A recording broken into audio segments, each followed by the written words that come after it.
58,000 बच्चियां गायब। वेश्यावृत्ति का शिकार बनी लाडली बहनें। देश में महिला अपराधों में एमपी अव्वल। इंदौर से गायब हुई सबसे ज्यादा बच्चियां। मध्य प्रदेश में हर दिन लगभग 30 बच्चियां गायब हो रही है। जिस बच्चे को ढूंढने में 48 घंटे से अधिक का समय बीत जाता है, वो बच्चा फिर नहीं मिलता, वो हमेशा के लिए लापता हो जाता है।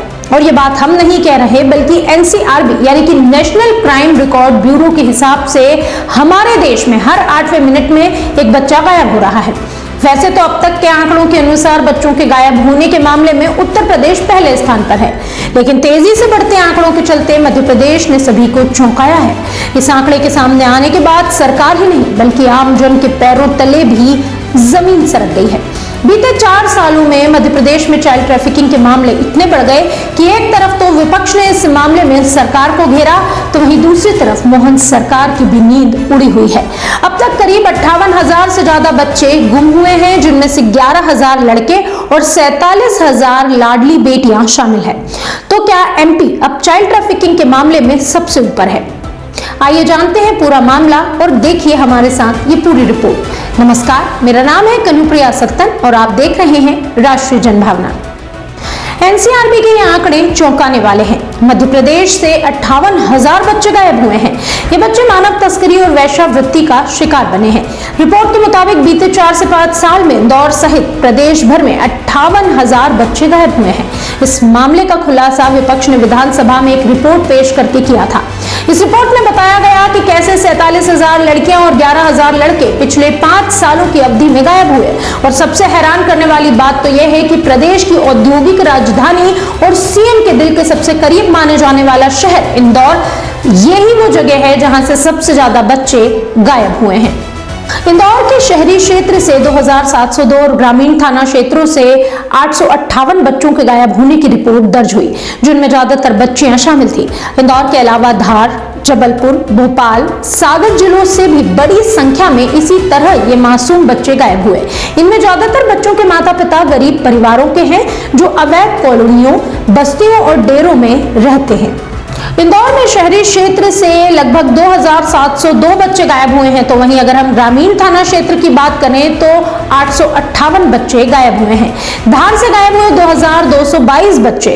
वहीं अगर हम मध्य प्रदेश के एक और बड़े शहर जबलपुर की बात करें तो 2,048 बच्चों के गायब होने की रिपोर्ट यहां भी दर्ज कराई गई है। वहीं हम बात करते हैं मध्य प्रदेश की राजधानी भोपाल की, क्योंकि बच्चे गायब होने के मामले में राजधानी भोपाल भी पीछे नहीं है।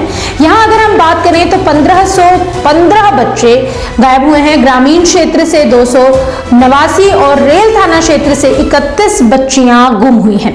सागर में 1743 बच्चियों की गुमशुदगी की रिपोर्ट दर्ज कराई गई। अक्सर बच्चों के गुम होने की जो घटनाएं सामने आती है, उनमें मानव तस्करी के मामले अधिक रहते हैं। चूंकि लड़कियों की संख्या अधिक है, जिसके चलते वेश्यावृत्ति सहित अन्य अवैध कार्यों के लिए इन मासूम लड़कियों को बेच दिया जाता है।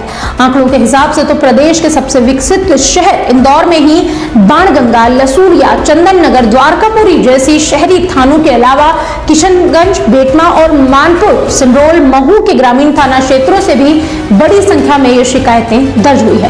और याद रखिए कि ये वो मामले हैं जिनमें शिकायतें दर्ज की गई हैं।